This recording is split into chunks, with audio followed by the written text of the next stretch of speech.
Hey, everyone. Welcome to another live show. I am your host, Christopher, aka the Bronze Age Nerd. We're live here on YouTube. So the topics of the show, this is going to be kind of a quick show. The real reason I'm going live, I absolutely needed to talk to you guys again and get back in front of you. I also needed to do our January channel member giveaway drawing. So we're going to do both of those things. I have some cool mail call stuff that I want to unbox here, a Kickstarter campaign and a couple of slabs from a couple different shops online that I want to unbox, and I want to do the channel member giveaway. So that's going to happen. Plus, we're going to talk about some of the news. Rob Liefeld, Gina Carano lawsuit. Those two things are separate things, not connected. The internet would break if that happened. And just kind of go over some of the other stuff everybody wants to talk about. Preston's in the house. Welcome all to another band show. For a second, I thought you were going to say, welcome all to another bad show. I'm glad you went with band. That's good. GT Key Comic in the house. Glad to have everybody here. It's been a minute, and I think I mentioned this at one point. If you guys don't know, I stream every Monday on the EXP channel, which I recommend going and following, on Devil's Advocates. And I think I mentioned at one point, I was sick throughout most of January, so I kept doing those shows when I could. We canceled a couple of them and shifted them around, but January was a bad month for me. And then February, I'll be honest, it's been hard to make content. There's a lot of, hey, what's up, man? It's fantastic. There's been a lot of news about these YouTubers quitting and stuff like that. So I think that there's something to that. There's some burnout. There's some grind associated with it. Now, I'm not putting myself in the same category as any of those folks, but yeah, it's absolutely real. And I will be making more content. I've got a lot of stuff planned, and I'll talk about that later in the show. Let's do a couple unboxings while we're still waiting for people to filter in. Hey, Ferdbird the Nerd is in the house. What's up, Ferdbird? Saw your post earlier today. I'm sorry about the eBay thing, man. Go follow Ferdbird over on IG and YouTube. I'll try to cover my address here. But we got a Coffin Comics Kickstarter unboxing. I've been holding on to some stuff. So we'll do these unboxings real quick because I want to get this stuff unboxed. And then we'll talk about the kind of news / what's going on in the comic space. And then we'll kind of wrap up. All right. Been sitting on this one for a long time, so I'm excited to see what's in here. We got a whole pack of stuff.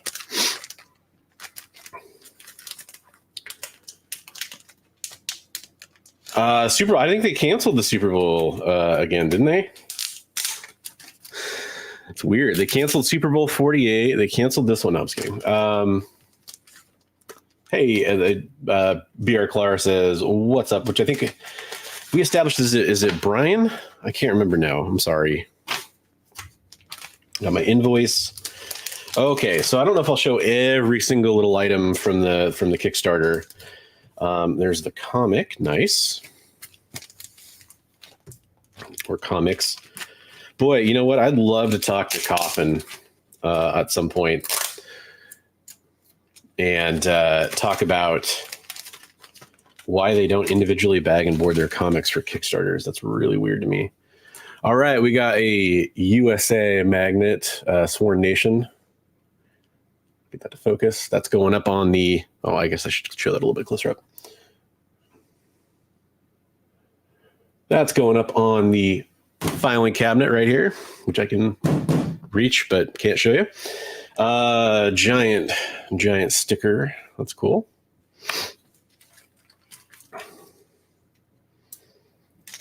Man, these remind me of like the 80s. These little they're like little foam keychains. Why will that not focus? That's bizarre. Anyways, little keychain. Button, I've got so many buttons from Coffin now at this point. Yeah, so here's the funny thing. You guys, speaking of videos, you would have seen a video from me about CGC. I got the sword there. I got my second sword. I got another one from the last one. You would have seen a video about CGC from me. The funny thing is I had it shot, ready to go, basically. And I was going to get it uploaded at a reasonable time, not in the middle of the night. Oh, cool. Another magnet. I like these magnets. And what happened? The whole employee lawsuit thing happened the day that I was going to do that. So that unfortunately kind of took the wind out of my sails in uploading that video, because the information wasn't really relevant anymore, because I wouldn't have been including, I got some cards there. I wouldn't have been including a lot of information that was important. So I am going to redo that video. And then I got the bookmark. I actually like it in the bookmarks. And they're double-sided, which is nice. This is probably the least cool one of these they've done, but these little mini poster cards. And of course you got your letter from Brian. Thank you for backing, which is a nice addition.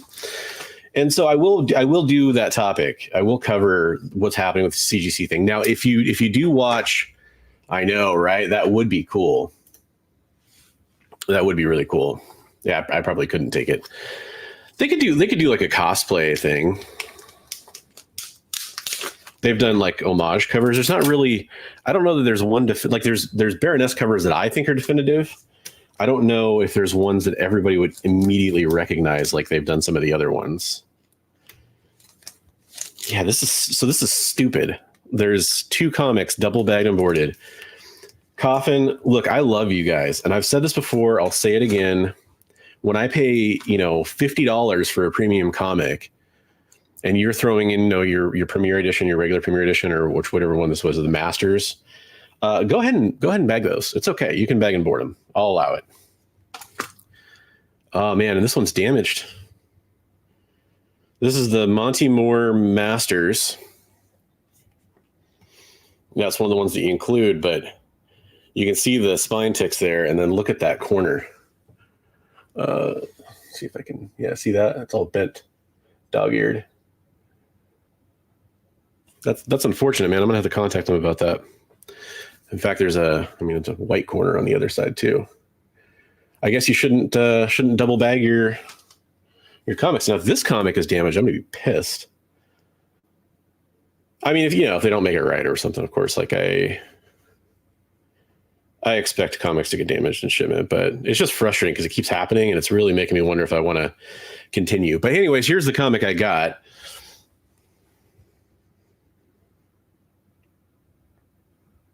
Which it is just a gorgeous cover.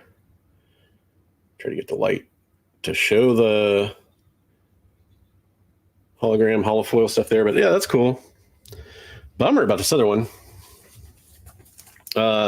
So yeah, I have talked about the CGC thing on Devil's Advocates. We talked about, can you still trust CGC, that kind of stuff.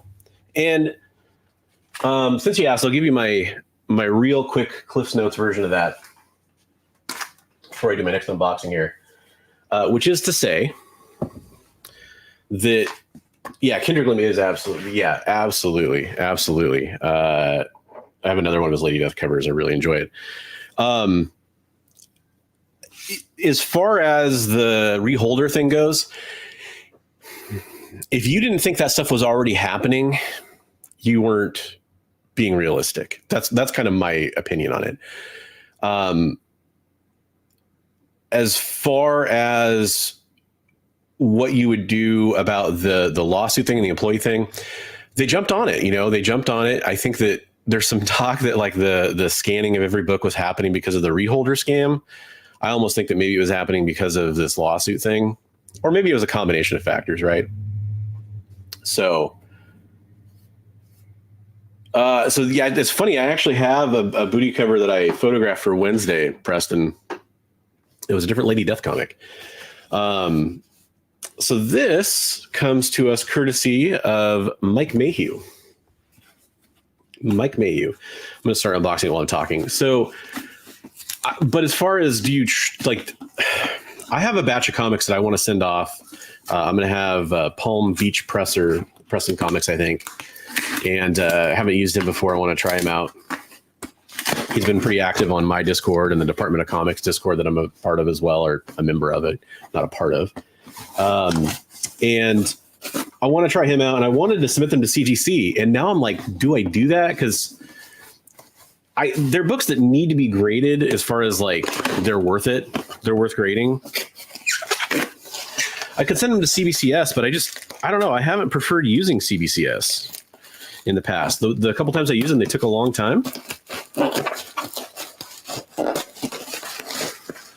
All right, Mike. So Mike, look, I'll be honest. I'll be fair and honest at the same time. Mike took forever to send this out.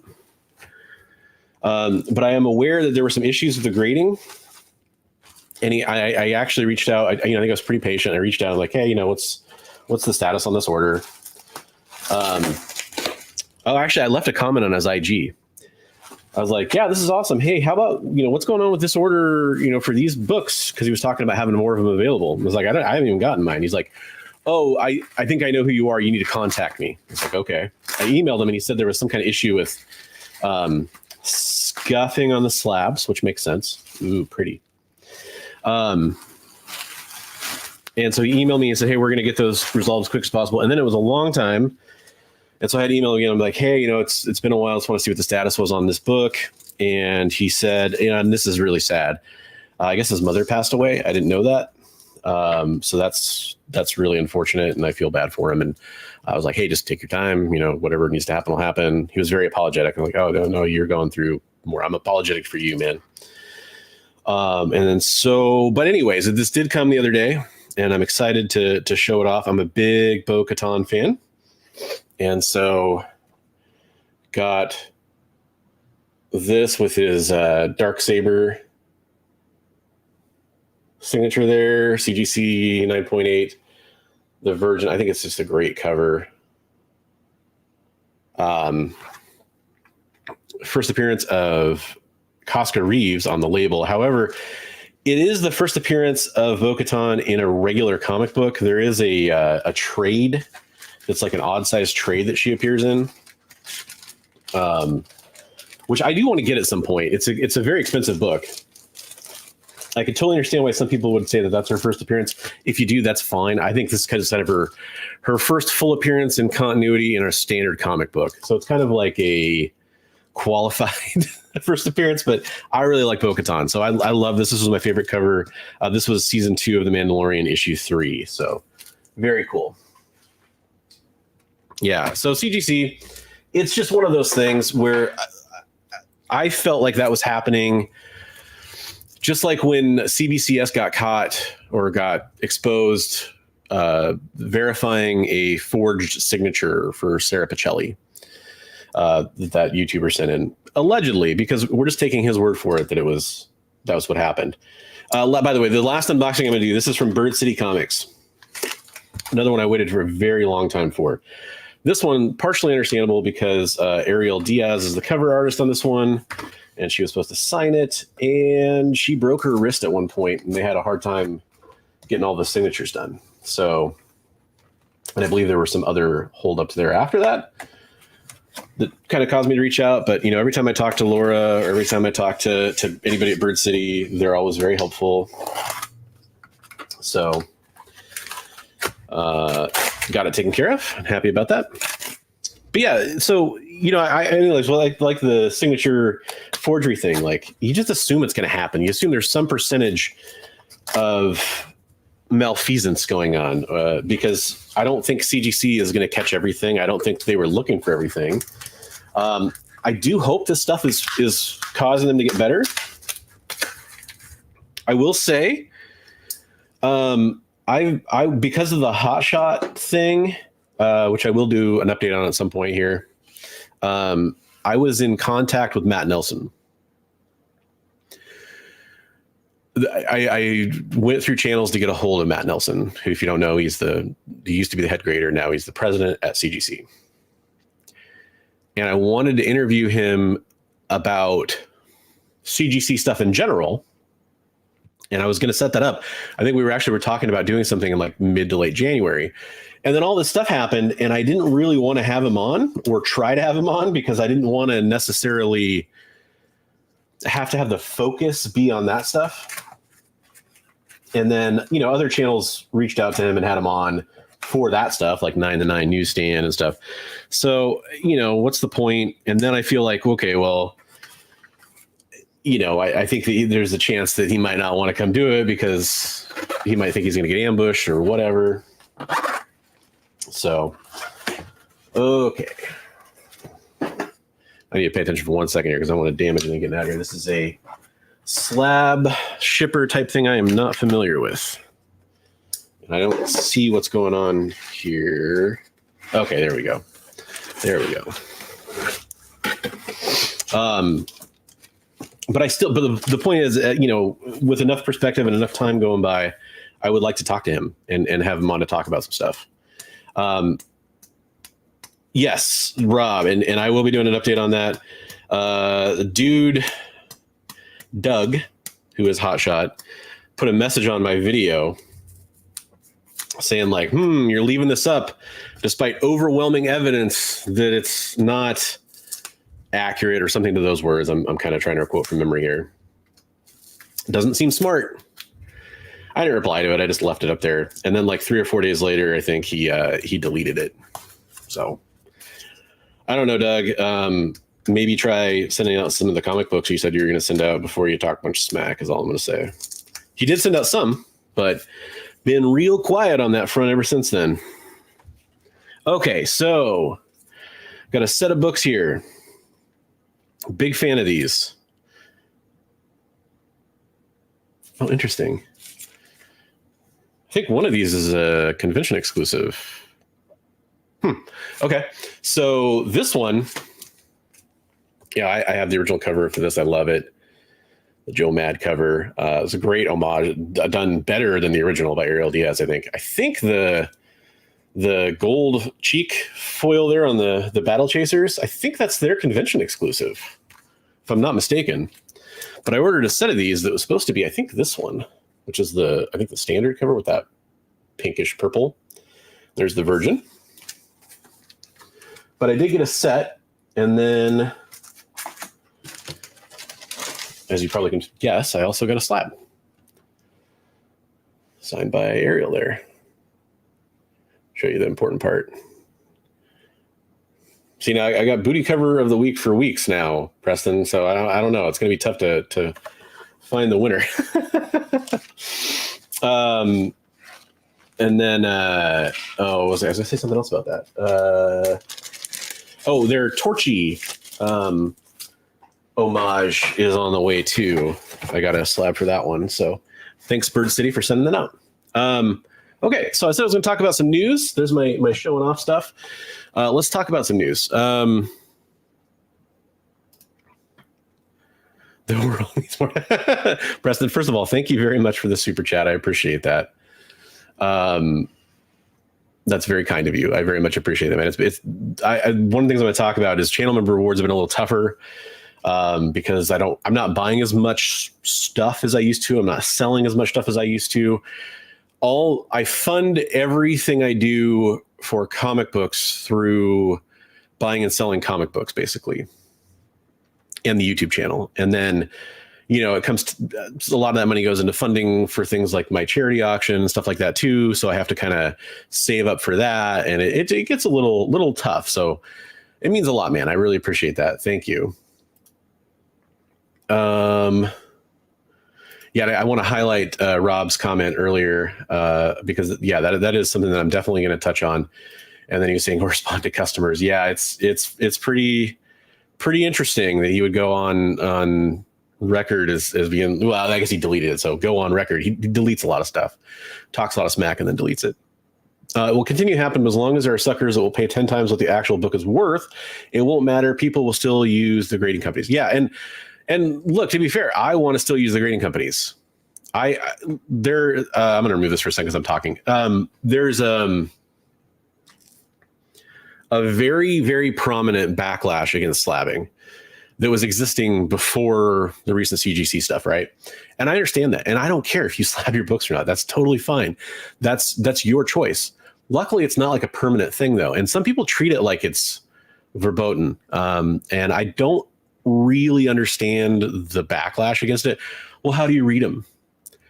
Look, I got books that I've read 100 times. My G.I. Joe #1, I read that thing 100 times when I was a kid.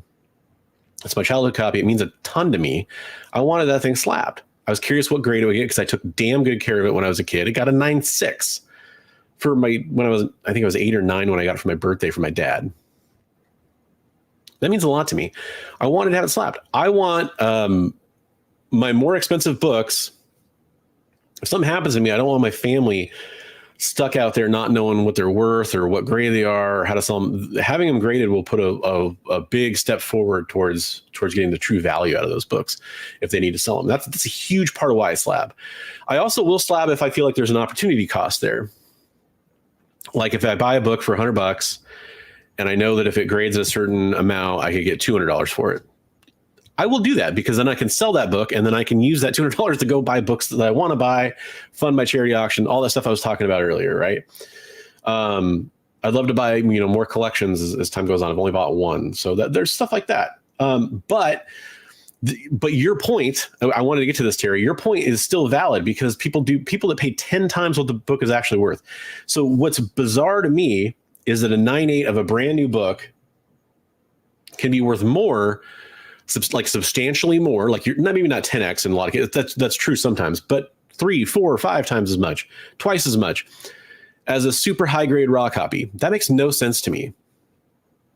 What makes sense to me is if you're looking at a low mid-grade golden age or silver age grail for a lot of people, a mega key, and it grades at like a high mid-grade, like you thought it was like a 6 and it graded out like a 7.5 or something like that. I can see that. I can see why people would do that to pay more for that book, because they know now that this is a 7.5, at least in the eyes of a third-party grading service.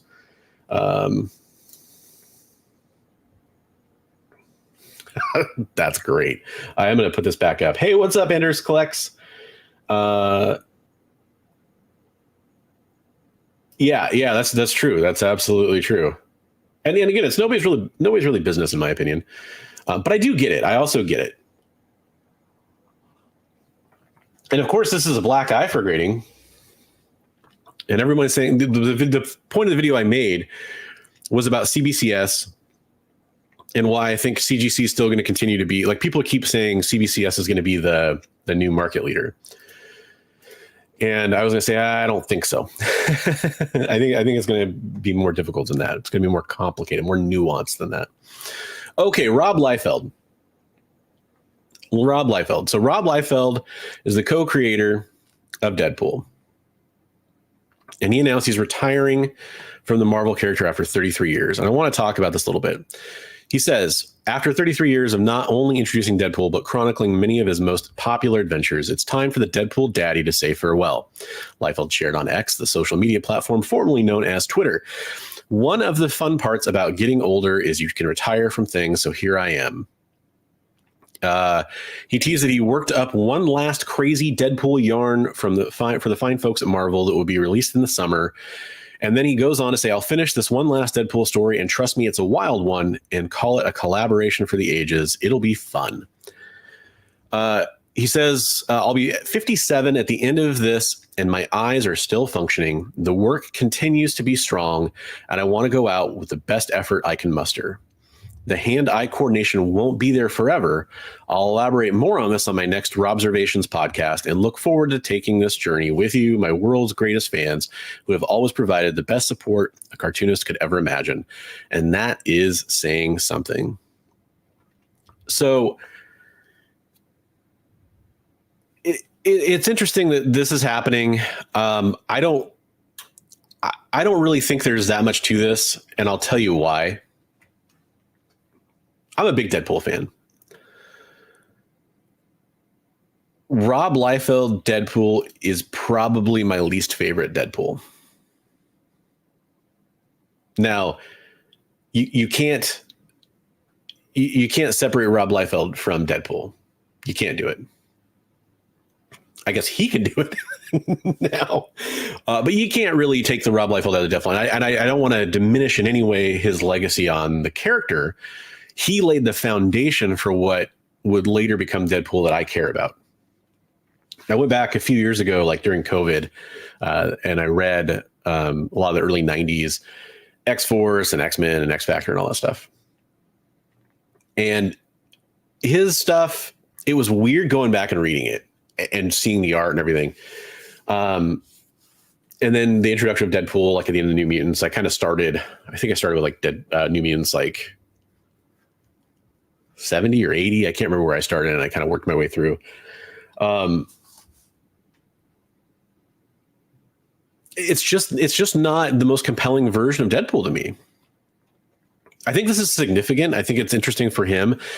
He's turned into this weird kind of character in the comics community and industry for a while now, though. And it's sort of like Deadpool, not Deadpool, Rob Liefeld. Every time I hear about something Rob Liefeld said to make it about football, I feel like it's like Aaron Rodgers saying something. I'm just kind of like rolling my eyes every time I hear it. Doesn't matter if he's right or not. I'm just tired of hearing about stuff that he says. I hear about people getting, he has a very shallow ego about his feet drawing, his art drawing. And you know what? A lot of artists do.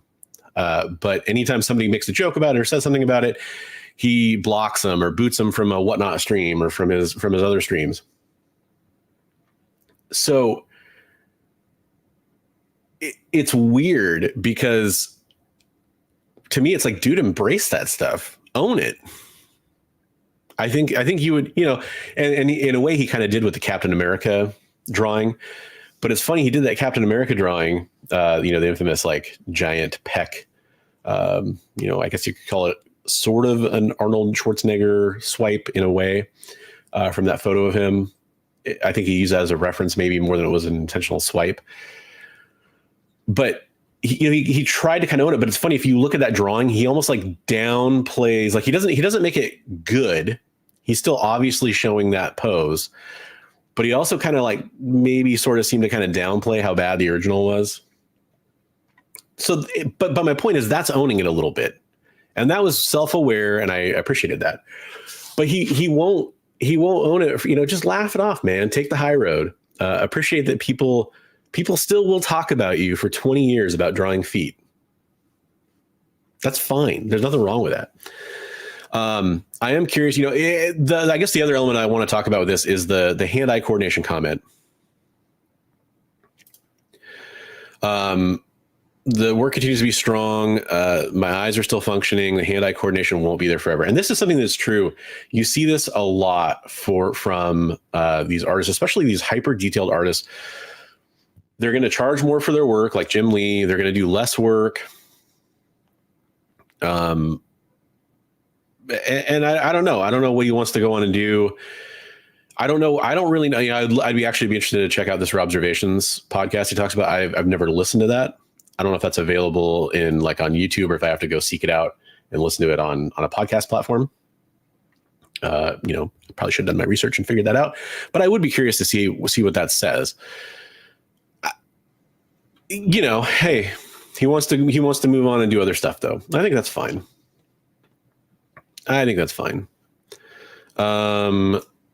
Let me get my next topic queued up here,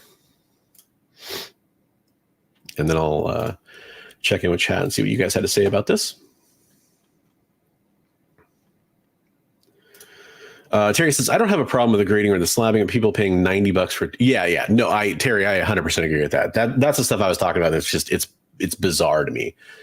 Rob says, history has shown that CBCS will fumble on opportunity to become the market leader. And that is, I've been disjointed here, going back and forth between things, but that's absolutely something that I would say.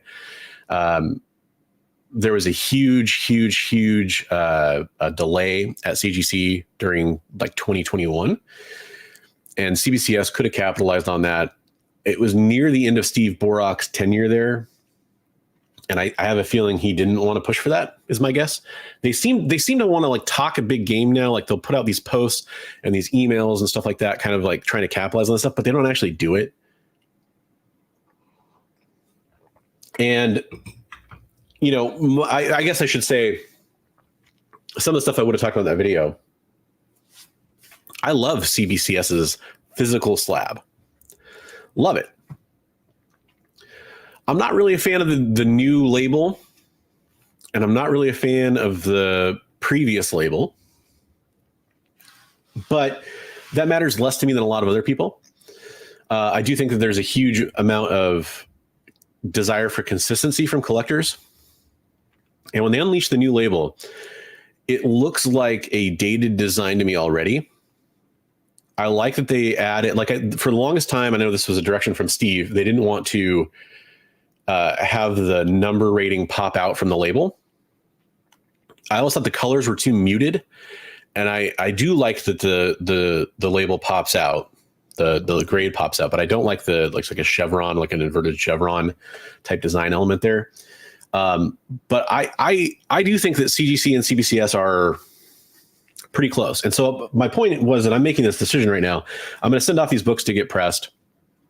Like I've got a Star Wars 1 and like a Clone Wars 1 and Iron Man 55, a few other books I want to send off. And I need to figure out, do I want to go CBCS or do I want to go CGC? Honestly, for CGC, the biggest factor for me, the biggest knock against it, and that's who most of my books are graded for. So I tend to submit to them because that's who most of my books are graded from. But all hearing about all the mechanical defects is really what kind of, and damaged books. They're doing a lot more volume than CBCS. I think that's still true, but it's interesting. Yeah, the Deadpool trailer for the Super Bowl, 100%. Hey, Awesome Sauce. Glad to have you in the chat. Hope you are doing well. John's Comics with Kids. How's it going, John? Hope you're well too, man. Ranger Tech says he's on a delay. The reason for slabbing are the exceptions that used to be for the rule and should still be. But if I have a double cover Daredevil 83, how can you care if it's in a slab? Well, you still can care because it'll be notated on the slab. Now, you can care, but can you appreciate it the same way you would as if you were opening the book? That's a very reasonable distinction to make there, in my opinion. And that's something that's personal preference. The people that, ironically, the people that slab Mark Jewelers, you can make the same argument, right? Like you can't even see it's a Mark Jewelers anymore. And I say ironically because if you're not familiar, that's the deal with the reholder controversies that involve Mark Jewelers variants, especially for ASM 300 and ASM 252, were the vast majority of it. Liefeld is the man, a living legend, wishing him, yeah, and that is 100% true. I wish him all the best as well, Awesome Sauce. It would be cool if this meant we got some new projects out of him, I think. Terry says he did benefit from the current trend at the time. His males suck, but he did draw really good females, which was all the rage. And it's interesting, he did a Lady Death cover, or two covers for the new Kickstarter. I was kind of glancing through that, and they are not good. His style is everything's looking more rounded than it used to. Yeah, we got text in the live chat. When the Cowboys aren't playing, exactly. Oh, there you go. Rewatch that World Series. Let me know if the Rangers still win. As long as they beat Houston in 7. CBCS, yeah, it's something that I've been thinking about pretty seriously. I don't have any. I mean, I haven't done a graded. I've bought a couple graded books, but I haven't been on a graded submission in 2 or 3 years, 2.5 years. Let's say. So I am thinking about it. It's a very much a coin flip for me. It doesn't really matter about the grading companies. It's all about the money. The one that makes the most money will always win. Yeah. Well, and really what it is it's the perception in the eyes of the people that are slabbing of which one will make them the most money. I think to get meta for a second, a large part of why collectors that don't like slabbing don't like it is because it's inherently about value and money in comics. And there's just as much as there's a backlash about slabbing, there's a backlash about selling, monetization, speculation in comic books. And I understand that. My counter argument to that is that's been around in comic books since the very early days. The first Overstreet guide came out in, was it 69? I might have that wrong. Value in comic books has been there for a very long time. And I think, look, most of the collectors in the 90s, like me when I was growing up in the 90s buying comic books, it was in the back of my head that comic books could be worth money someday, because I was aware, you look around the comic book store and there's things that are insanely expensive at the time. Oh, if I had a time machine. And you realize, oh, hey, some of these things could be worth money. So I wanted to keep them in good shape. That's what, part of the reason when we bag and board our comic books, sure, you want to keep them in good shape, but you also want to protect the value a little bit. We know a comic book is ruined once it's bent, in a certain way. Still readable, but less desirable, right? I think that's all personal stuff. Anybody who just buys comic books and just wants to read them, fantastic. I wish we had more of you. And I'm not saying you're saying this, Terry, but the counterpoint I have is don't yuck somebody else's yum if they enjoy the collecting for value stuff as well. For me, I enjoy collecting, probably more than reading modern stuff. I go back and read old stuff all the time, and I'll read indies a lot. And I'm reading all the X-Men stuff on Marvel Unlimited, and I've been doing that for a while. I'm reading through the Fall of X stuff right now. You know, I mean, like all 14 series that touch on it, and I go through and I read them on my tablet. And I really enjoy reading that stuff. But I do have to admit that I don't enjoy it as much as I enjoyed reading the vintage stuff. And so for me, a lot about my enjoyment of comic books is artwork and covers and collecting. You know, I never owned this, and I'd like to. I've always liked collecting. I think it's a fun thing to do. But so I still read. I guess I do a little bit of everything, and to me, it's okay to do that instead of just focusing on one element of collecting.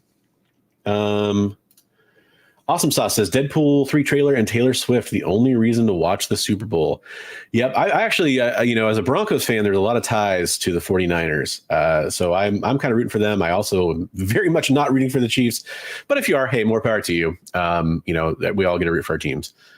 Do you think that money in collectibles is giving more incentive to cheat the system from insiders? For instance, I bought a high-grade New Mutants 98 for $5, and CGC is practically thousands.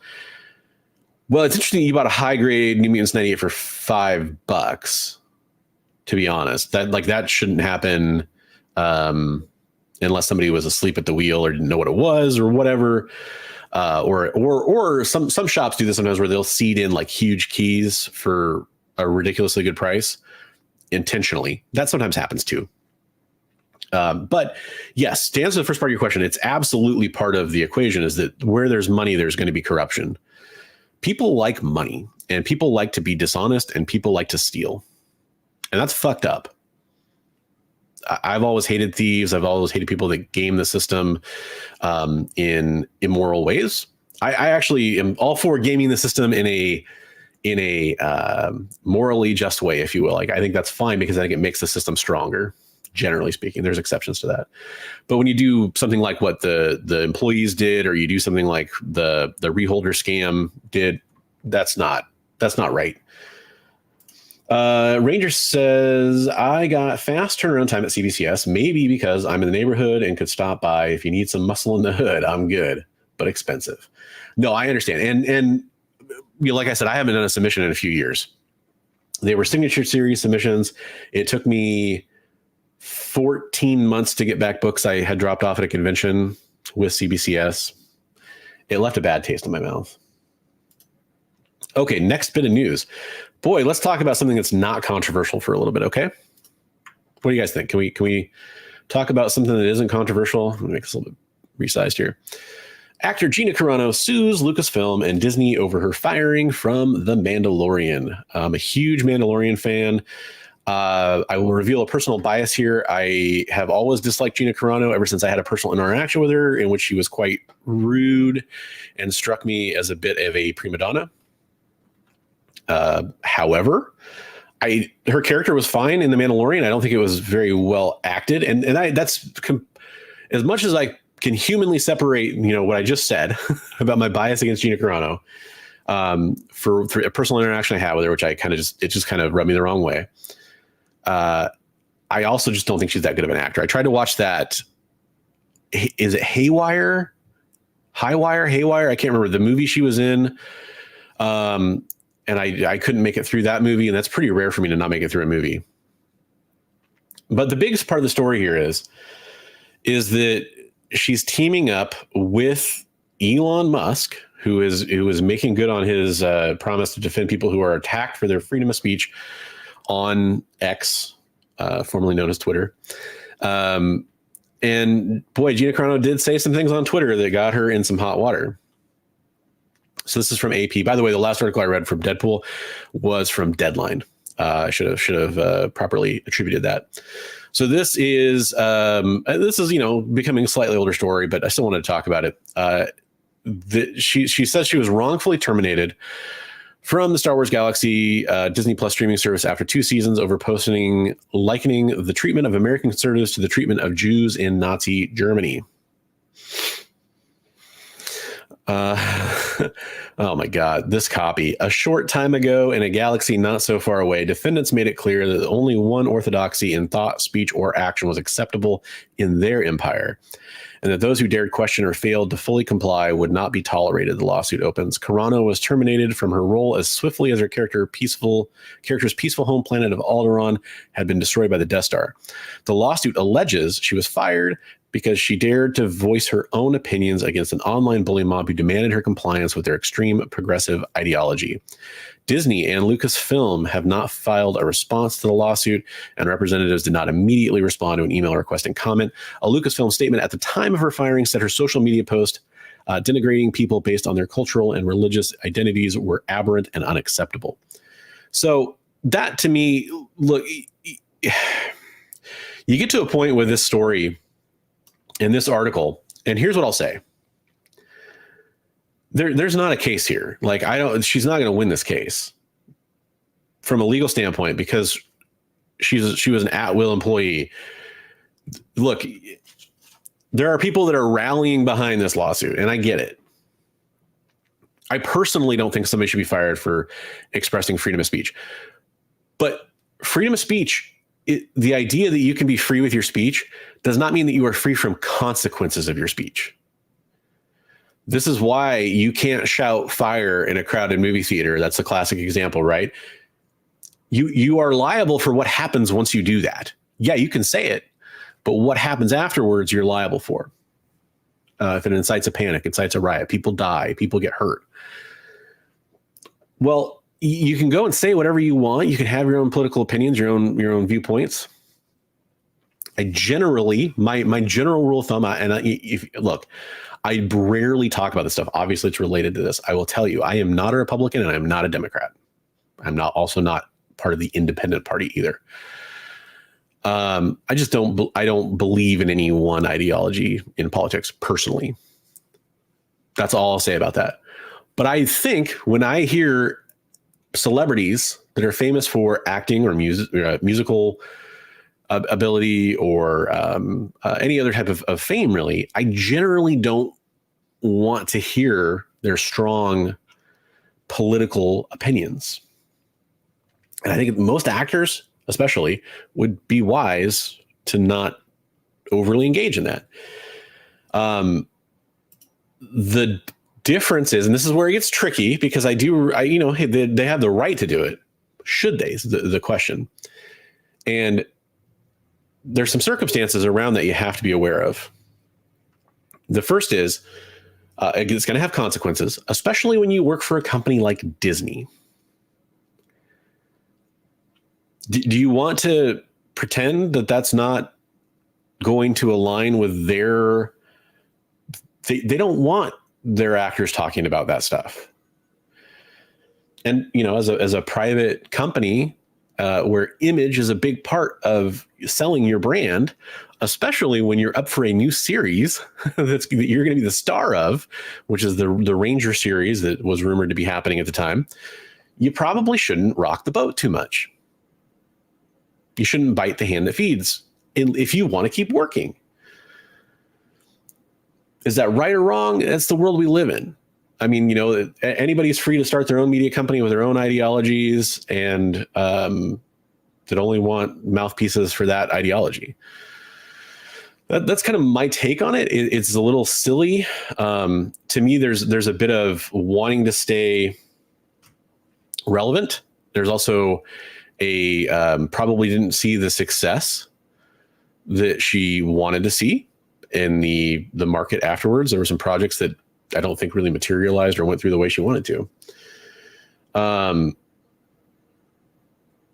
My general thought on it is like, yeah, you should be free to voice your opinion. Do I prefer that Disney didn't fire somebody because they had different strong opinions? Yes, I would prefer that wasn't the case, regardless of what those opinions are.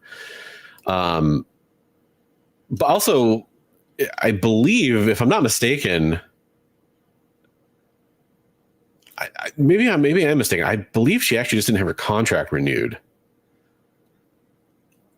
which you could argue is the same thing. But yeah, it's one of those things where you're just not going to endear the type of positive relationship you probably want to have with your employer by poking them in the nose on stuff like this is what I would say. That's just the reality. Now, is it right? Is it wrong? That's up for individuals to decide. But legally speaking, I don't think that she has a leg to stand on here from what I've seen lawyers commenting on this, legal experts commenting on this. I don't think it's going to happen. So it is interesting. Probably the most notable aspect of the story really is the Elon Musk connection. Awesome Sauce says, is prima donna a nice way of saying bitch? No, I mean, it probably could be for some people. That's not how I mean it. I wouldn't have labeled her that based on the interaction. I would just say that she was, like, the situation is, some of it's kind of, you had to be there a little bit. I was at like a private convention is the best way to describe it. It wasn't something you could buy admission to. It was a private event. And I was like the third to last person in line. And she was promoting Command and Conquer 3 Red Alert. Or I think that's what it was called. Whatever. She played the commando character in that game. It's been so long I can't remember now what the full title was for it at the time. And she was signing autographs on photos and taking pictures with fans and stuff, right? I loved Command and Conquer. I'm a big Command and Conquer fan. I had no idea who she was. So, full disclosure, I just knew she was a character in this video game that I loved. And I thought that was cool. And I was like, sweet, I can get an autograph and say hi and get a picture. And she just like flipped. The person in front of me was getting their stuff signed, and she just flipped. Like, I don't want to do like a terrible impression, but basically it was like, I can't do this anymore. I can't do this anymore. It's too much. But it's, again, you had to be there. She seemed like faking it is the best way I could describe it. Like, it didn't seem, I've seen people overwhelmed. I've seen people stressed, and it didn't really seem like that. It seemed more like, I'm done with this. I want out. And I was like, the next person, like that person finished up, and I was the next person. I was like, really? Like, the line was closed. There was 3 people and you were done. There had been, a lot of people in line, I'm sure. And hey, you know what? From her perspective, to be a human being and understand that maybe she was dealing with something that was overwhelming and stressful. That's totally possible. It didn't come across that way. And with only 3 people left in line, I would think you would just finish it out and then go about your business. But hey, that's what I mean. Like, I would not use that word to describe her for that. I was just kind of like, I don't know. It felt like a little like personal in a way. Like, really? Like, it's pretty much just me and like 2 other guys. Like, you don't want to, okay, what is? I mean, definitely has a right to do that. Just like she has a right to speak freely. Texas, I'm better than FedEx. Come on over if you want. You can sleep in the backyard and bring beer. I thought I could sleep in the camper van. Awesome Sauce says, this is the actress that played Angel Dust in Deadpool. Yeah, absolutely. And she also was in Deadpool, the superhero landing, bad for the knees, all that. But actually, probably her best movie, probably her best acting role. Well, it was the entire set 1 through 100 for 500. So however, it balances to 5 a piece. Oh, what? Oh, okay. For your New Mutants. Okay, I gotcha. Terry says, I do think that what she said was bad, but if I do think Disney made a mistake to fire her, I think they are probably going to lose. I don't think they're going to lose the case. I don't, what legal ground does she have to stand on in this case? They can fire her for any reason that isn't race or gender-based discrimination, as far as I'm aware. Again, not a lawyer. Took the words out of my mouth, man. That's a bit different. Yelling fire would be a criminal offense. No, I'm not saying it's the same thing. I'm just saying that there are repercussions that you're not legally protected from once you use your free speech. The free speech itself is protected, but that applies to public. That doesn't apply to private engagements, private employment. You don't have freedom of speech at your job. That's not the same thing. It's a common misconception. I do think that is a different punishment would have been more appropriate. Yeah, and I agree with that. Like, but again, I think, and maybe I have this wrong, I think that she was just not renewed for her contract. But again, that might be, that might be the same difference essentially. Talking about religion and politics normally get you in trouble. Yeah, it's like I use the Thanksgiving rules generally. In fact, what I said earlier about my non-alignment to a political party is probably the most I've talked about politics here in a long time. Eggplant Comics says totally different than yelling fire. Yeah, it's different, but it's also similar in the way that I use the example. So explain your reasoning.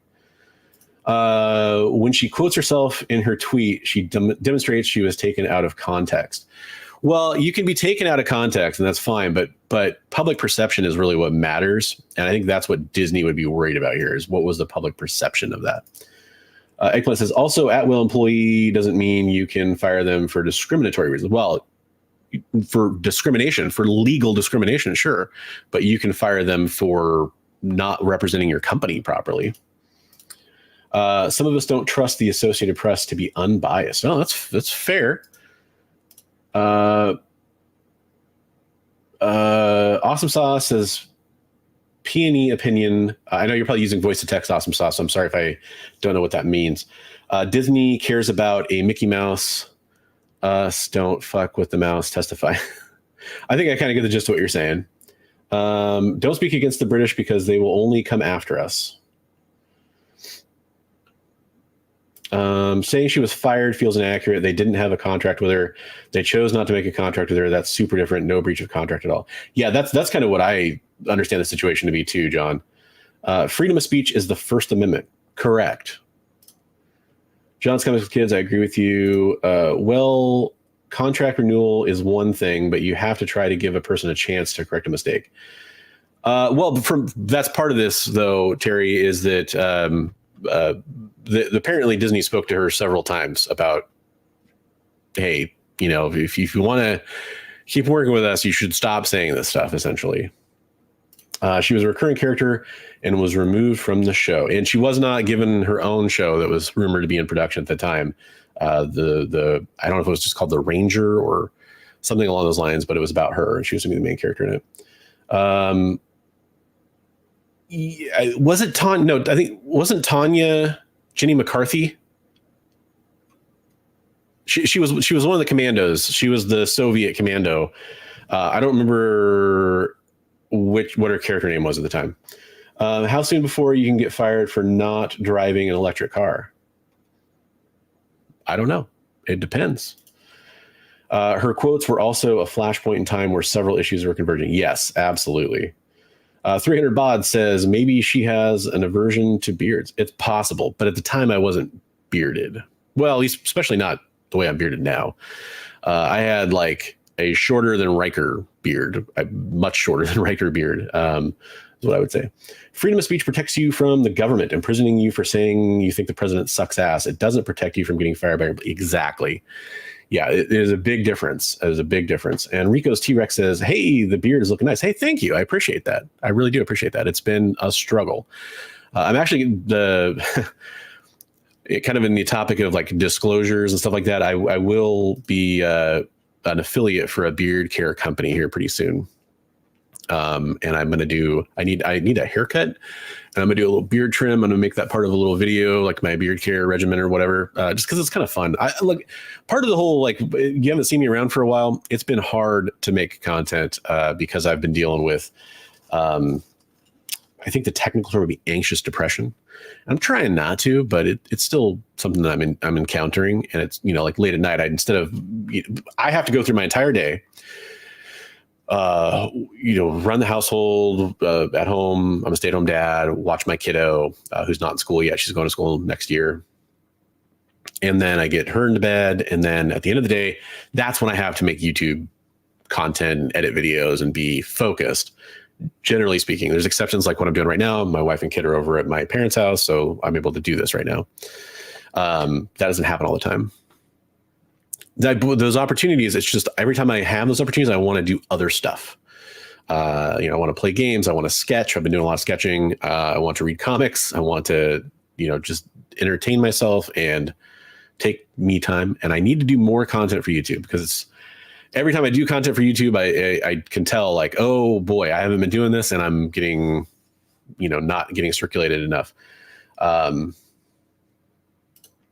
But yeah, I appreciate that. Thank you, Rico. Awesome Sauce says, sorry for all the typos. My Braille keyboard wasn't working right. Awesome. It is okay. I 100% understand. It's got to be very difficult, I imagine, for you to interact in live chats. Sorry, I thought somebody was pulling in my driveway. So I 100% understand, and I'm going to do my best to read your comments anytime that you put them in there. Thank you for being here and commenting. I appreciate that. I'm going to pull up CBR real fast and see if there's any other news stories we're talking about. While I'm doing that, I'm going to do the channel member drawing here in a second. I want to talk about, speaking of YouTube channel stuff, I want to talk about plans and things coming up. The first thing is, I mentioned this earlier. If you don't know, I do a live stream every Monday night over on the EXP YouTube channel, and it's called Devil's Advocates. I do it, the executive producer over there, Kyle Northrup. We are changing our time to 7:30 Pacific and 10:30 Eastern, and that's moving it back half an hour. The reason why is we noticed every time we streamed, people were jumping in halfway through the show. And we're like, I think there's a lot of other streams and stuff that are happening during that time. So letting those finish up and then letting people jump on ours, I think that seemed like the best decision to make. We're playing around, we're trying to make better episodes, better live streams over there. We're talking, we have some interviews coming up that we're gonna be doing. We have some different, we're planning more, we're doing more research. We're trying to make that show better. So if you want to come check that out, I would appreciate it. If you have been missing me on YouTube, remember I am over there on Mondays. On the last Monday of the month, which is the 26th, I will actually be co-streaming that stream. It's an interview with a content creator, with a comic book creator. I will be streaming simulcasting to this channel, so you can see us both at the same time.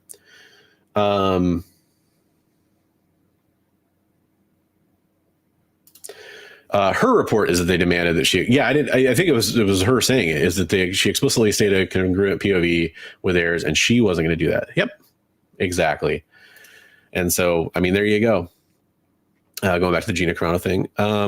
So that's going to be something that's happening. Actually, before I look at CBR, we kind of go through the news. Here's the other projects I have coming up. Now that I'm tripling down on getting more content out there to you guys, I'm going to be doing a late night stream series called I Have Issues. And I need to go through all my comic books. I kind of went through and alphabetized them all again, especially after I pulled the stuff I want from the collection I bought and kind of integrated that into my collection. I need to go through and enter that stuff into my database. I'm going to use CLZ and Overstreet Access. I don't know how that's going to work exactly, doing it both at the same time. But I thought I should just stream that. And while I'm sitting there working, I can chat with people and I'll have some music going in the background and stuff like that. Royalty free, unfortunately. And I will be doing that randomly late night streams when I feel like it. And I'm able to, and just like going through a short box, maybe two, depending on how fast it goes, showing, you can see every comic I have in my raw comics that I have, and we can kind of go through that. And this going to be happening. So that's one series. I also have a really fun, crazy project I'm going to be doing here, and I'm trying to figure out the best way to do it still. I'm working with the Comic Corner, which is a great online shop that I've used many times. Full disclosure, I do have affiliate links that I occasionally share in my Discord for Comic Corner. I want to make sure I disclose that.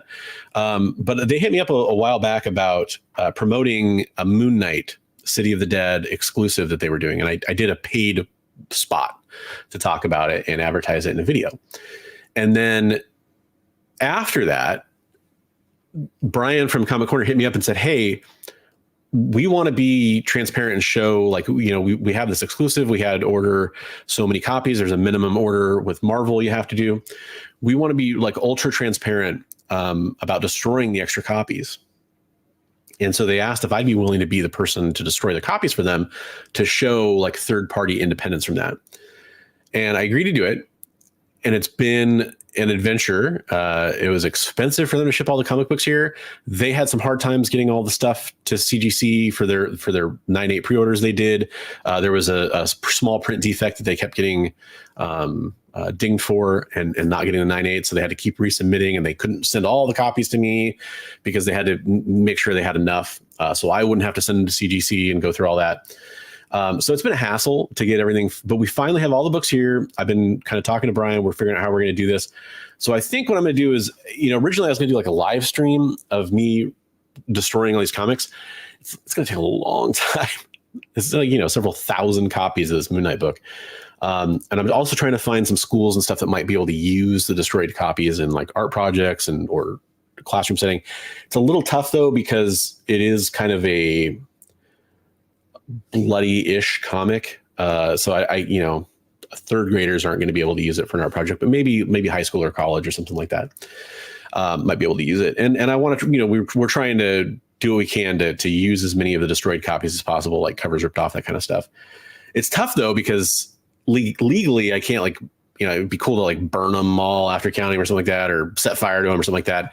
I know Swaggle House did that with a flamethrower.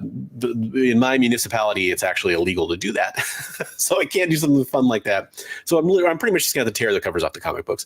So I think what I'm going to do is I'm going to do that, film some of it like in a time lapse kind of thing, put it in part of a video, show you my counts and all that. I think it's gonna be fun, but that's something I have coming up as well.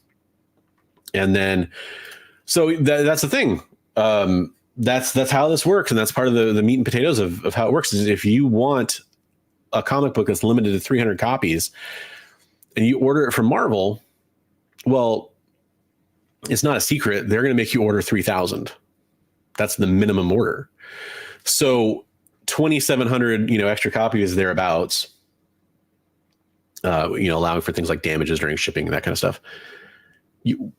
You have to destroy them to preserve your print run integrity of you saying it's only 300 copies.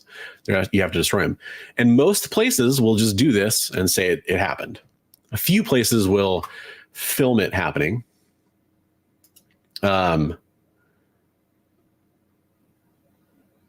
Oh, interesting. I'll reach out to him, Terry, because maybe I can send him. It cost a lot for these comics to be shipped to me. I mean, it's like most LCSs don't get this many comics in a week. Like big stores don't get this many comics in a month, probably. So yeah, exactly. And I'm saying I legally cannot do that in my municipality. That's what I'm saying, Eggplant. So I'm not going to film myself committing a crime. So yeah, I'll contact him, but I could probably, maybe I could send him a box or something if we think that's something that he could do, because I want him to go to use. But you have to destroy those extra copies to preserve that print run. And there are people that are going to get pissed that I'm doing that, by the way. But I mean, it has to happen. Somebody has to do it, because if you don't, the problem is that, there's a lot of questions about how many of these, warehouse find copies turn up later, or you say it's limited to 300, but what if it was really only limited to like 500 and you pocketed the extra money from selling those? And, we're trying to show the difference in having somebody else do it, showing some impartiality there, showing the math, that kind of thing. So that's the whole point there. So that'll be happening. And then I do have the CGC video, which you heard some of my thoughts on today. I will be resharing when I record it with all the newest information. I have the update on the hotshot situation, which unfortunately it's not good news. I keep hoping we'll get more good news. And probably talk about Frankie's a little bit in that as well. Oh, there we go. I get it now, Ranger. All right. That makes sense. Yeah. So let's just see. Is there anything else that's, I'm just looking at CBR here. There's their latest news. Night Thrasher, Superman faces most twisted enemy. Eddie Brock's latest identity crisis just killed one of Marvel's Kings in Black. DC and Spirit World creator celebrate the Lunar New Year. Fantastic Four villain's fate is revealed by Marvel's Jonathan Hickman and Sanford Green. I will say, so that reminded me, there's a lot of talks about Pedro, speaking of the Mandalorian, a lot of talks about Pedro Pascal playing Mr. Fantastic. Friendly reminder, those are rumors at this point. I've seen people online saying it's confirmed. You had the, I think it was the director share a tweet about it, about him playing Mr. Fantastic, which people took as confirmation. There was also a quick thing that popped up on the SAG website saying that he was part of the movie. He could be part of the movie in a bunch of different roles. That could have been a mistake. He could have been, part of another movie and they added him to the wrong one. Look, where there's smoke, there could be fire. Pedro Pascal could totally be Mr. Fantastic. I just don't think that's necessarily true. As far as saying it's confirmed yet, hold your horses until things have actual confirmation. The movie casting stuff drives me nuts because I see people sharing in groups I'm in. Oh, did you see so-and-so's playing so-and-so? Where did you see that? Because it's not confirmed yet. And there's these people that make livings off of posting clickbait about actors being cast as so-and-so. X-Men 97 steals the spotlight at Marvel. Yeah, I'm excited for X-Men 97. This Dodderman, it's like a recreation of a drawing he did. This used to be my wallpaper on my computer. And this is like his newest version of it. I think he did the original, unless I'm mistaken. Do they show it? No, I'd have to go find it. But that's cool. I like that. X-Men stuff is, I'm doing my best to be excited about it. I'm nervous about all the features of X-Men adaptations and where they go post Fall of X. Polaris launches a shocking assault on Orcus as the X-Men fight the fall of X. Cool.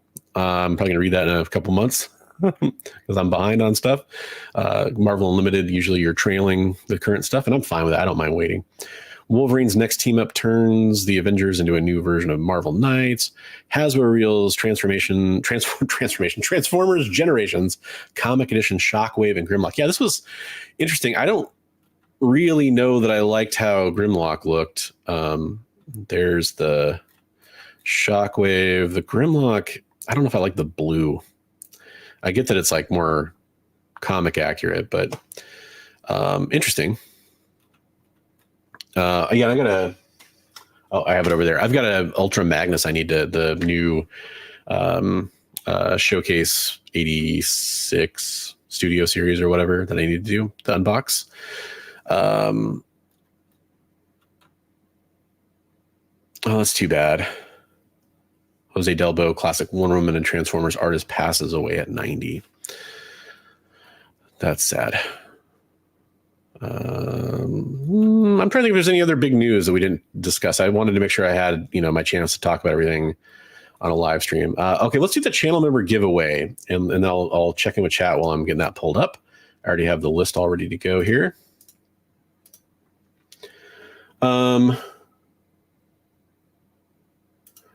Destroying, I think, is silly because it's a waste, in my opinion. There has always been questions over print runs, and even when people destroy those, questions remain. So in the end, all you accomplish is destruction. Yeah. So what's silly, for the record, what's silly is that Marvel requires you to print that many copies. In my opinion, that's the silly part. They could say that there's a minimum order value, and here's what I really want. This is what I'll say about this. This is my solution to this problem. What Marvel and other publishers should let you do is let you order serial printed with numbers, whether it's an insert in the middle of the comic book on like a little piece of cardboard, stamped onto the back of the book, something like that. Serial numbered, serial printed copies of a comic book. Let's say you want 300 copies. I want 300 copies serial printed. The minimum order amount for that, dollar-wise, is X dollars, $10,000, whatever Marvel wants to charge, or whatever company, right? That's okay. I'm okay with that. I don't like that they make you physically order 3,000 copies minimum. That's stupid. That's it's a waste because they know that there's companies out there that want to do smaller print runs, and 3,000 print run is not scarce or anything in the modern times. I mean, that's sad but true. They should alter the overrun to qualify it differently.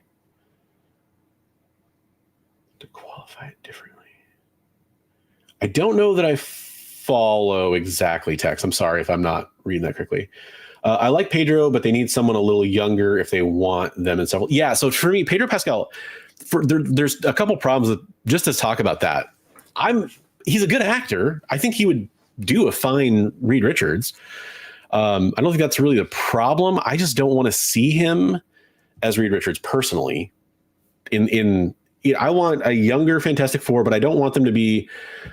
I want them to be able to show the origin story like in a quick flashback, but I don't want them to focus on the origin story. That's my preference. Like Spider-Man Homecoming was better for not being the retelling of the spider bite origin. It was better starting off at a younger Peter Parker, but not the beginning. Just my opinion. But Pedro, he's a little older, and there's also the whole like sci-fi genre daddy casting thing. It's like, why feed into that meme too much? And I don't know who the best Reed Richards casting would be for me. I was a little skeptical about John Krasinski. I think he pulled it off just fine for the role he was in Doctor Strange. But yeah, I don't know. I'm not big on him being Mr. Fantastic too. Hey, Awesome Sauce, you have a great night as well. Thanks for being here. I appreciate that. As far as print runs go, says Terry, any print run below 5,000 is low. It's not, though. It's not. 5,000 is, I mean, when you're talking about the 90s, a print run below 20,000 was low. Now, I mean, there's comics that are limited to 200 that people are like, haha, 200 copies, 50 copies, 88 copies. But it doesn't matter. Like, that's not, unless there's interest in the comic book for value, it's never going to matter. That there could be, think about ASM 300 or Giant Size X-Men #1 or New Mutants 98 or Batman Adventures 12. There are hundreds of thousands of copies out there originally for all those books. And sure, not all survived, but a lot of them did. Most of those books came out in times where people were taking care of their comic books or at least saving them. And those comic books still have a ton of value. So it's relative to how much people care about the comic book as far as value goes and whether or not low print run matters. In today's terms, I would say less than 1,000 is probably better. But again, if there's no demand in the book, it doesn't even matter. 90 is a good number. And there are less likely people messing with 5,000 numbers than 300 numbers. I don't know. Like, part of it too is that there's a stuff where, like, you know, like for example, Image, the creators can order extra copies no matter what the print count is. So like if it was limited to 300 and it was exclusive, they could order, like the writer could order 100 extra copies. That's 25% more. You know, maybe there's a cap there now that's changed a little bit, but that was the case a few years ago. I've heard companies generally provide overrun copies for each of the creators, and yeah, just what Preston was saying there. Yeah, and that's 100% going to be the case as far as, you know, comp copies, and you always have to assume that's out there as well. I am kind of wary of the serial number thing. Don't want comic books to wind up like card market is. Marvel cards are stupid expensive. Yeah, but if the whole point is the limited print count anyway, why not have it backed up by a serial number? Like I'm okay with the argument of like, I don't want any limited comic books. In fact, for the most part, I just want cover A for most comic books, and I want a cover B for issue 1 or milestone issues or something like that. That's me personally. I'm a realist, so I accept the possibility that you can have an A and a B cover for every comic that comes out. And then you could have like a C cover or something like that in those special circumstances, and then maybe incentives on top of that. But as it is, we live in a world, like you look at Thundercats #1, when there's like 150 covers, and it's, I mean, come on, man, we're going crazy as it is. Elon Musk for Reed Richards. It would be interesting. It would have been. Can you imagine a world where Elon Musk played Tony Stark at one point? That would be interesting. George Clooney could have been Reed in the 90s. George Clooney could have been Reed in the 2000s, and I would have been okay with it. Hey, it was Second Best Bob. Hi from the UK. Well, hello to the UK. I hope it's going well over there across the pond, as they say. Hope you're doing great. Thanks for joining us. I appreciate that. Norman Rad says Michael Fassbender. Wasn't Michael Fassbender? Wasn't he in one of the Fantastic Four movies? Am I making that up? I know as Ian Griffith played Reed. Who played Dr. Doom in the original 2 movies? Why am I blanking on that? It wasn't him though, because he played Magneto, obviously. Let's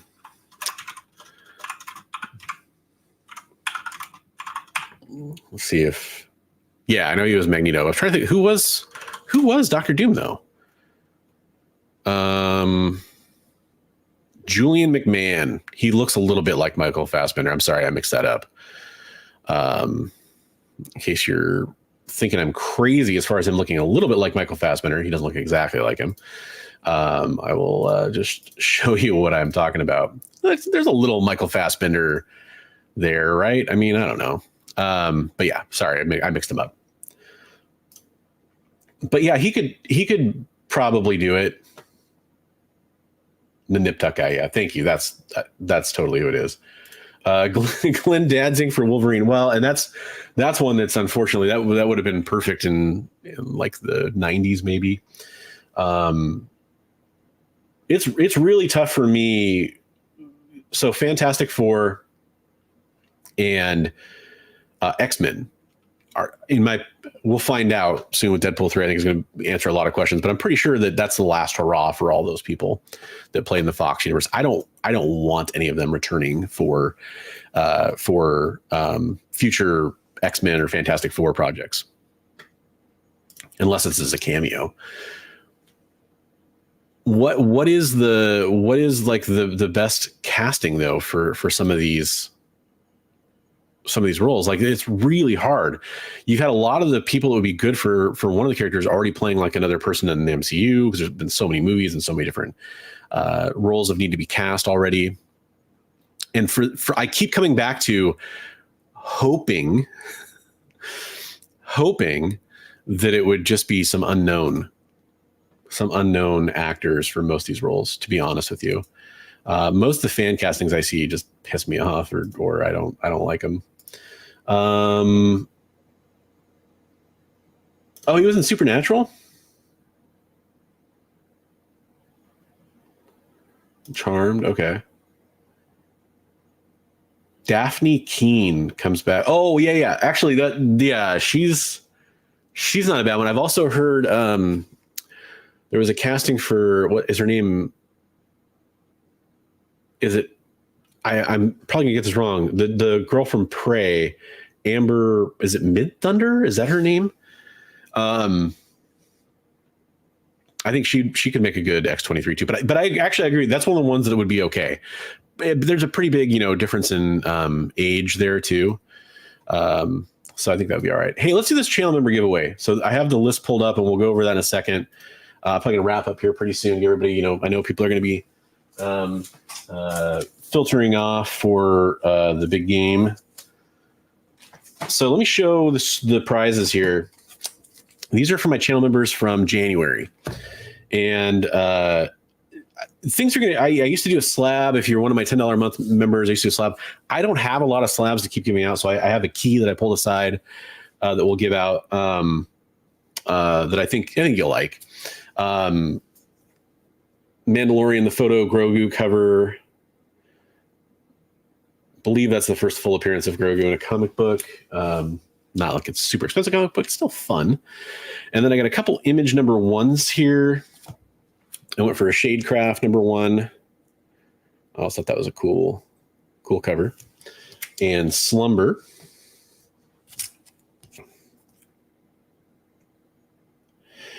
So yeah, my channel members qualify for this. If you were to become a channel member now, you would qualify for next month's giveaway.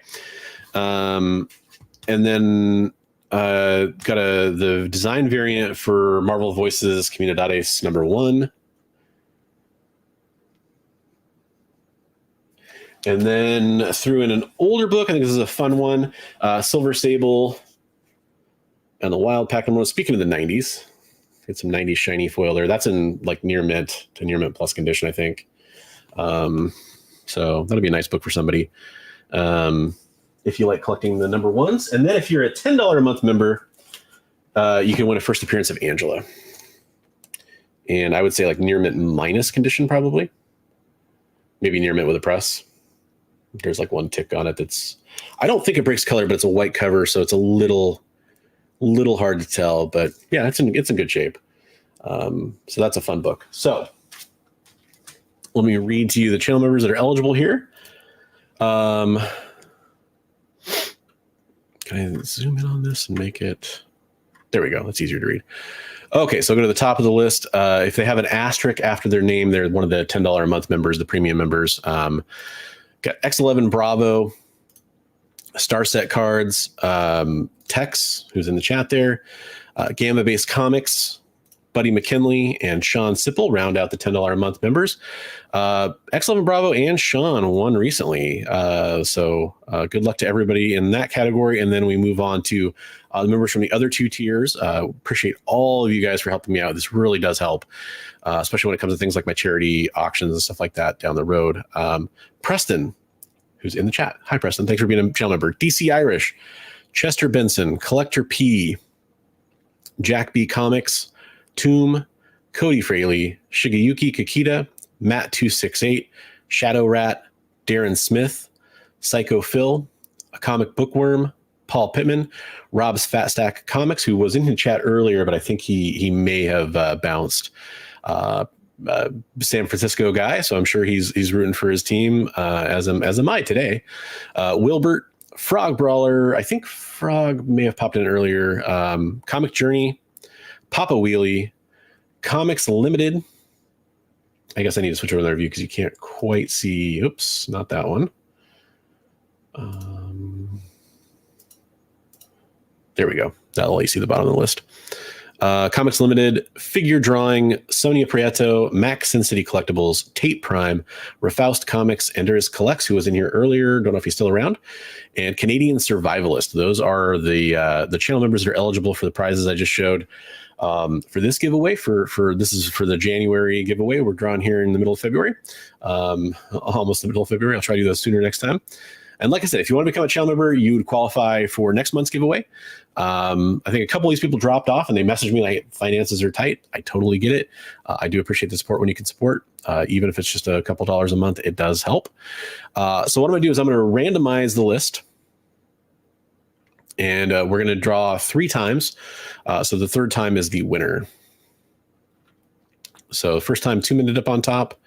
Second time, Star Set Cards ended up on top. And third time, this will be the winner. Whoever's in that #1 spot wins the comic books. And we have Darren Smith. Darren, you are our winner. Congratulations to Darren. You're the winner for the January prize package. You're not a $10 a month member, so you don't get the spawn. But you do get the rest of stuff, and I'll probably throw in some extras, definitely one of my stickers, some stuff like that. Maybe some of the bonuses, that I've gotten myself over the years to kind of pay those forward. But congratulations, Darren. I appreciate your support. It means a lot to me. And so I'm going to send you some stuff. One way I'm planning on changing this, so I have been doing a lot of sketches. Something I was thinking about doing is maybe doing a sketch for the premium members if they win instead of like a slab. I don't know. Some people will probably think that's cool. Some people probably think it's lame. I've really been enjoying drawing again. I'm not saying I'm good. I know I'm very much trying to get back into it. Do I have some of my sketches saved off I can kind of show real fast? But I thought that'd be fun because it's a little more personal to send people. And kind of a fun thing, I think, maybe for some. Yeah, maybe I'll give them an option or something like that.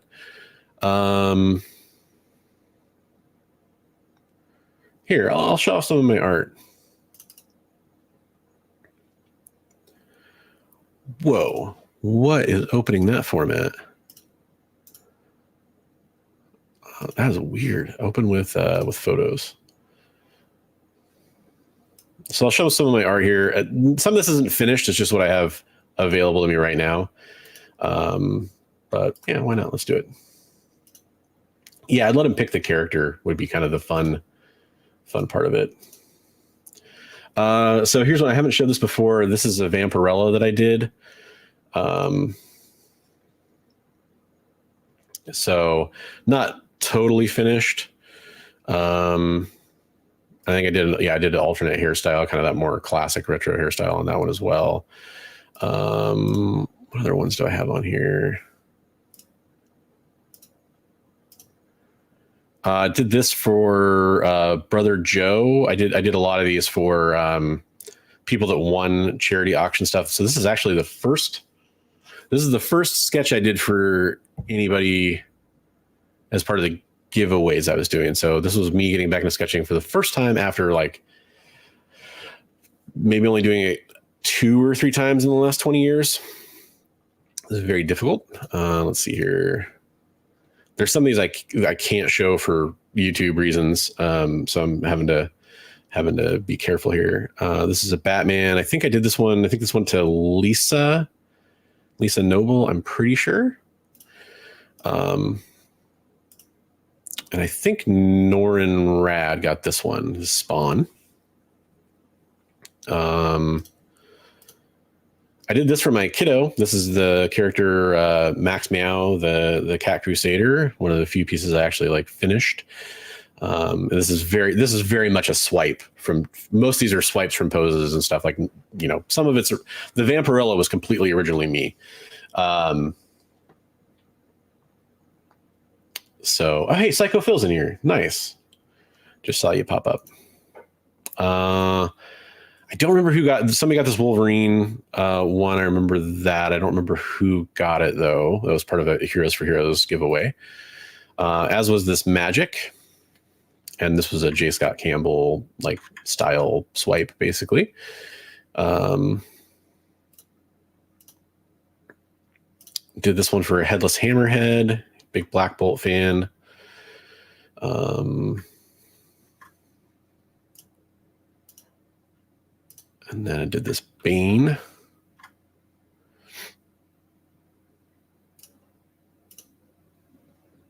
Oh, hey, I think somebody in the chat got this one.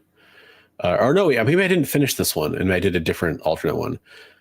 This is when I tried to finish the face on it. I think I just bombed hard on it. But Preston, I think this is the prototype Power Girl I was going to do for you, which I liked a lot of it, but it ended up being pretty rough. And then I couldn't finish the face in a way that was very feminine, so didn't feel comfortable releasing it. Hey, I did this one for somebody in the chat for sure, and I just closed that window. This is hanging up, I believe, in their office or their study. A little DD action. I'm pretty sure this one went to Legion of Comics for the Heroes for Hero reward pack. And if you did a Heroes for Heroes thing and you think, hey, I didn't get a sketch, it was everybody that did it as part of the first night of the auction. Because it would have taken me forever to send out if I did a sketch for everybody that won. This Captain America I did for Comics Limited. I really wish I had fixed the face, but you know, hey, I'm still getting back in the groove. Another Wolverine I did, this time with the mask on. And oh wait, you know what? I did a bunch of Supermans. I can't remember. Maybe this was the one for Legion. I don't remember which one Legion got.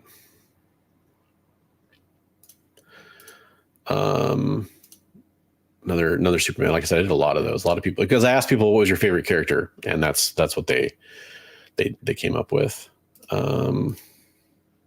This was fun. I think this was off of a Kyle Hotz Man Thing, and kind of did this for somebody. I won't show that one because I know they haven't gotten it. Well, they've gotten it. They haven't opened it yet. He's going to open it on a stream, I think. So I don't want to show off and spoil the art if he watches this. This is Preston's Power Girl. And I made sure to make her very voluptuous for Preston because I thought he'd appreciate that. Luke Cage. And what else I got here? Oh, this is one I just did on my tablet. Did this Logan. This is, this is one of the ones that's completely original. I didn't use a reference or anything for it. And I was trying to do like some detail work on the face and the eyes and stuff. Oh God, that's way too far. But yeah, trying to get that going a little bit more. Yeah, here's a rogue that I'm roughing out right now. This is kind of gives you an idea of like how slow it starts. I don't know if anybody's interested in that. Probably not very many people.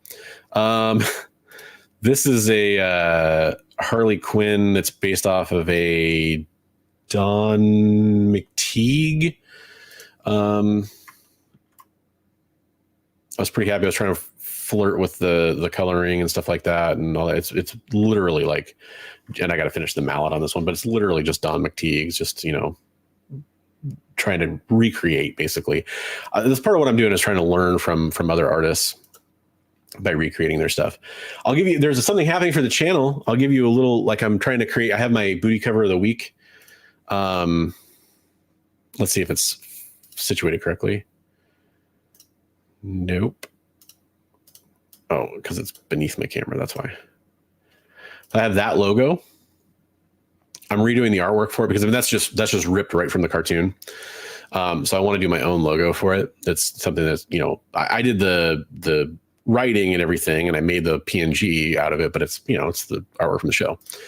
So I wanted to do something special. So this is the first attempt, prelim at me trying to recreate that. And I will just say that there is more out there. In fact, I'll show you. Yeah, here we go. There you go. So I did a Rogue and I did a Harley Quinn version of this too. And I'm not sure, I might end up using a different character altogether, but obviously like painstaking, like looking at references, trying to get that exactly right. Did this one for my wife, the Copper Age Babe, another one of the ones I finished. And I was really trying to play around with like the lasso and the lighting. Some things I don't love about it, but I spent a lot of time on it, and I was just trying to get to like the reflections and the lighting, and then I was trying to do like a cool background. So it's not bad. Anyways, I've been doing that. People are probably like, "What the hell is this? What did I drop into here?" Yeah, I watched the Marvels. Recently. I liked it. It was not amazing, but I liked it. Going back to the casting topic, does casting really matter? I think it does matter. I think it does matter. It matters as much as the script and the story, but those obviously matter a lot as well.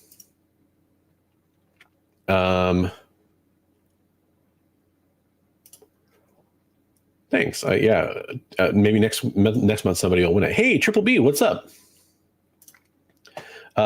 Big Dave, how's it going? Thanks for coming in here. Sorry, you've been in here for a while. If you're still here, and I didn't see your comment because I was busy showing stuff off. I apologize.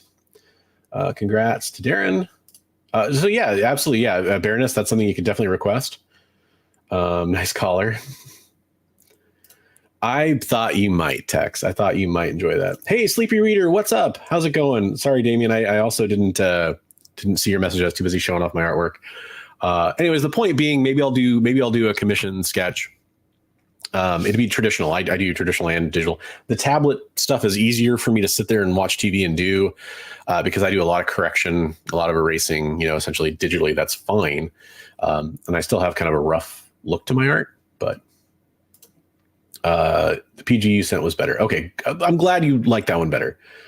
I know you'd shown the Daredevil hung out on Texas skies in the background. Yeah. Well, and I do have that. I just don't have that picture saved.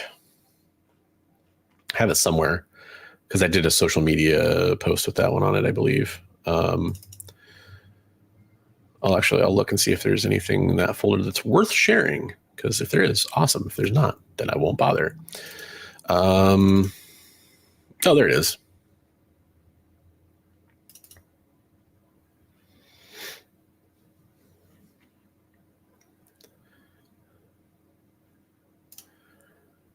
I'll share that real fast.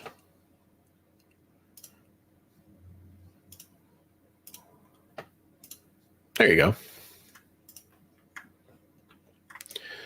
Got the Texas sky in the background. We can all stare at Texas stuff. But that's, you know what? I'm dead serious when I say, like, the fact that I sent something to somebody, like, nobody knew I was sending them sketches originally. That was, I added the question on the questionnaire when they filled it out. What's your favorite character? Nobody knew that I was going to do that. I wanted it to be a fun surprise. I wanted to give something back that was personal, took a lot of work, was out of my comfort zone for sure. To people, the fact that somebody hung it on their wall is a crazy honor to me. I didn't expect anybody to do that. Oh, I wish I could show John Stout's. Did I share that on Instagram? John's was like one of the latest to go out to him. Shoot, I didn't share his out yet. I know I have a picture of it somewhere. I did a Batman like skyline rooftop scene for him that I was pretty happy with at the time. Thank you. Yeah, I appreciate that. And hopefully I can share the Harley version of the booty cover of the week logo. I don't know. I don't know if I'm going to do Rogue and keep it, kind of my recreation of that, or if I'm going to do Harley, or if I'll do something different. I might do a different character. Hey, we're goofing off and hanging out. I'll show you guys a couple other things real fast. Yes, I'm live, CJ. I'm live. I'm winding down the show pretty much. I know people are going to be doing their Super Bowl stuff here very soon. But I was sharing off some of my art for people because I was showing people what I did. And I'll show the Harley Quinn version of that, or at least, this isn't the final version of that logo I was going to do. I am sure I'm live. Yes. Are you sure that I'm not live? Is a better question. Let's see. Is there any other artwork I could show really fast? I want to find that Batman, and then I will show these pictures and wrap up. Batman. No. See, CJ, I did not show your sketch that I did. But now you know that when you open your package, as far as I know, you haven't done yet, there is a sketch in there for you that I did based on a character I know you like. I spent some extra time on yours because you were kind enough to help me out with Heroes for Heroes, man, and I appreciate that. Batman. It's back here a ways. Sorry, I did give him his stuff a while ago. I think it was around Christmas time. Oh, here it is. Okay, cool. Found it. Saving it off. Okay, well, yeah, I won't tell you who it is. I didn't show it, so even if you go back and, not that you probably will, but if you do go back and watch part of the stream, you won't be spoiled. I only showed ones that people I knew had received it already. Okay, so here's the last couple pictures I'll show, and then we will end the show.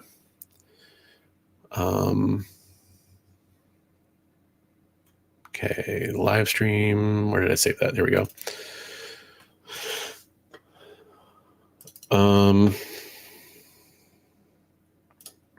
So this is real dumb. This is the dinner I made last night, kind of pre-Valentine's Day dinner. So this is what I made yesterday. Made some steak and potatoes and broccoli at my wife's request. This is we're not going to be able to do dinner we're not going to be able to do a nice dinner on Valentine's Day. So I made her that on a request. It was a nice method on the steak. I like that. You do it from a cold pan and you flip it every 2 minutes. It was the America's Test Kitchen recipe, and I had never done that. I reverse sear and stuff always pisses me off. Oh, why did that save such a small version of that picture? Let me re-download a new one of that. That's weird. I want to show this John Stout picture.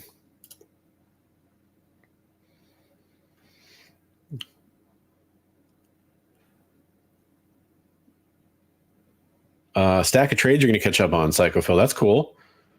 Oh, hey, Sleep Reader says he'll be seeing John in a few minutes. That's awesome. Okay, so I'm resaving that. And now let me see if this... It was all pixelated. I don't know why. Let me see if this is better. Sorry, each time I go to share this, it takes a couple seconds to load. There we go. That's not pixelated. Yeah, so this is the one I did for John. This is on paper, like A6 size or whatever, but he really liked the city in the background and all that. So there's that. And see, I'll show you the Harley booty cover logo. If Preston's still around, this is mostly for him, I think, at this point. It's got some... It's for some reason putting on a black background, but it's a PNG. So there's some stuff that's on the edges that should be erased that I didn't notice before because it was on a white background when I saw it. But yeah, there's the Harley version of the classic Rogue in front of Apocalypse thing. That might be my new booty cover of the week symbol. Again, I might do a different character. I don't know. But I had fun with that. So that was cool. I think that was it. Yeah, that's it pretty much. All right, so we did our channel member drawing. Hey, Preston, well, there you go. I don't know. Hopefully you appreciate that one. You Rogue or that one? Which one's better? And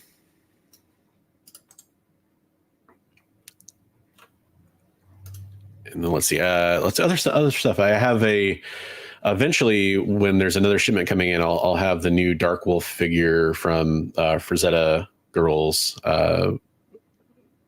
I'll be able to check that out and show that off. I know there's one of those coming for me at some point when the next shipment comes in. What else? Okay. The only thing I thought about like using the Rogue is everyone's going to know what it is, but it's just such a painstaking recreation of the original that it looks like the original, which it took me a long time to do. So I guess that's a good thing. I don't know. But hopefully people, I just wanted it to be the I wanted it to be original art instead of take an image from the source. But I also wanted it to look as close as possible to the original. So I'll show the Rogue again real fast. Yeah, there's the Rogue. And this was kind of inspired by Mark Brooks just redid this, and a few other people. There's actually, I save everyone I find. There's like 7 or 8 recreations of this I've found. Usually they're a little more stylistic, but this is, my version. And then it's just for comparison. It's an easy comparison. There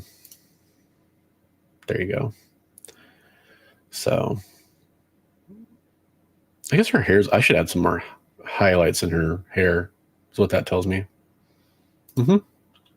Anywho, that's pretty much it. So yeah, kind of keep your eyes peeled for those projects I have coming up. Yes. Yeah. I really wish that I could highlight the custom emoji. I understand why it doesn't work, but it's too bad. I appreciate you putting them there though. George Peaches. There you go. Yeah. George Peaches. As Nicolas Cage infamously said, I could eat a peach for hours. And speaking of for hours, I've been streaming for a while. I'm going to end the stream. I will have the destruction video coming up of the extra copies for that exclusive from Comic Corner. I also am going to try next month. I'm going to launch a special auction series. And the idea is to have 2 guests. We'll each take like about 10 minutes. And you show a couple different auctions and a buy it now item during that block of time. And then you rotate to the next chair in the auction. The difference is there are going to be sellers that I'm vouching for.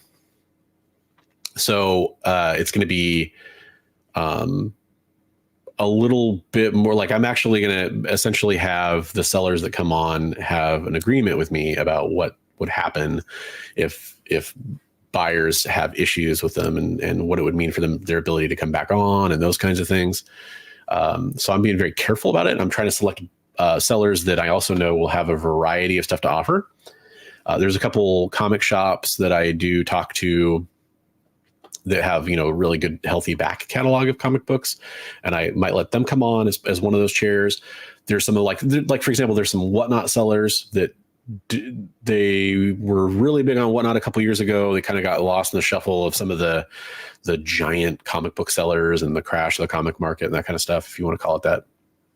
And I'm probably going to have some of those guys on. They're people that I trust and buy from and have had a good relationship with. And I've vetted them. They don't know it, but I've vetted them with other people that have bought from them, that kind of stuff. So I'm probably going to do that. I'll probably do like once a month on a Saturday, just have a few hours to kind of sell stuff. Have it be a little more organized than some of the other auctions and stuff I see on YouTube, and a little bit more professional, with policies and rules in place to protect people, that kind of stuff. So CJ says, will you invite Epic to your auctions? We could always use a good laugh on our auctions, so I absolutely will invite him on if he wants to be entertainment. I will not let anybody buy anything from him, though.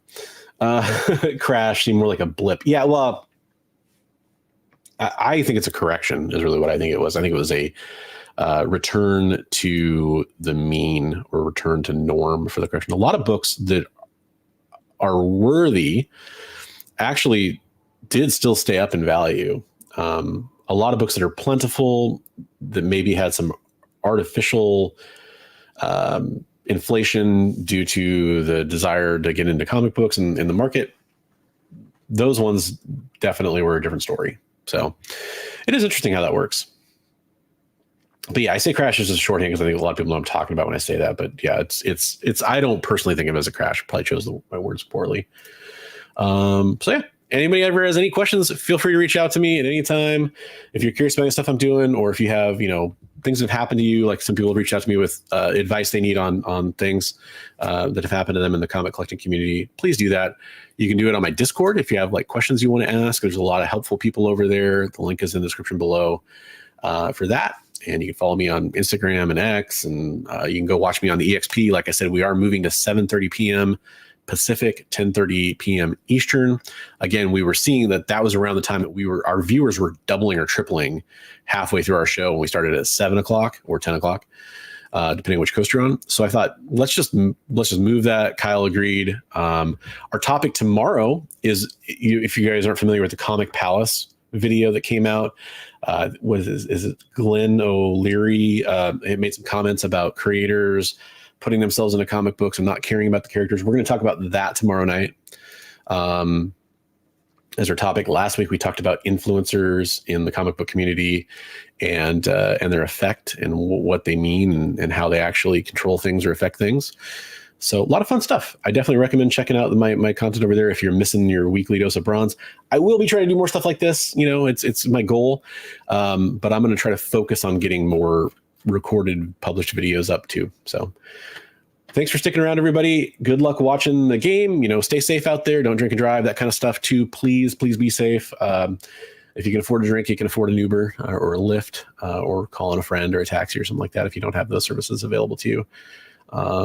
But yeah, absolutely. And don't take it too seriously. Whatever happens, it's just Taylor Swift. It's just Travis Kelce. It's just the Chiefs that hopefully they don't win another Super Bowl. That's my biased perspective there. But yeah, have fun with it. Yeah, it's the word I usually use. Absolutely. All right, guys, have a great night, and gals, we'll catch you on the next one. And thanks for being here. Have a great day. Have a great Sunday.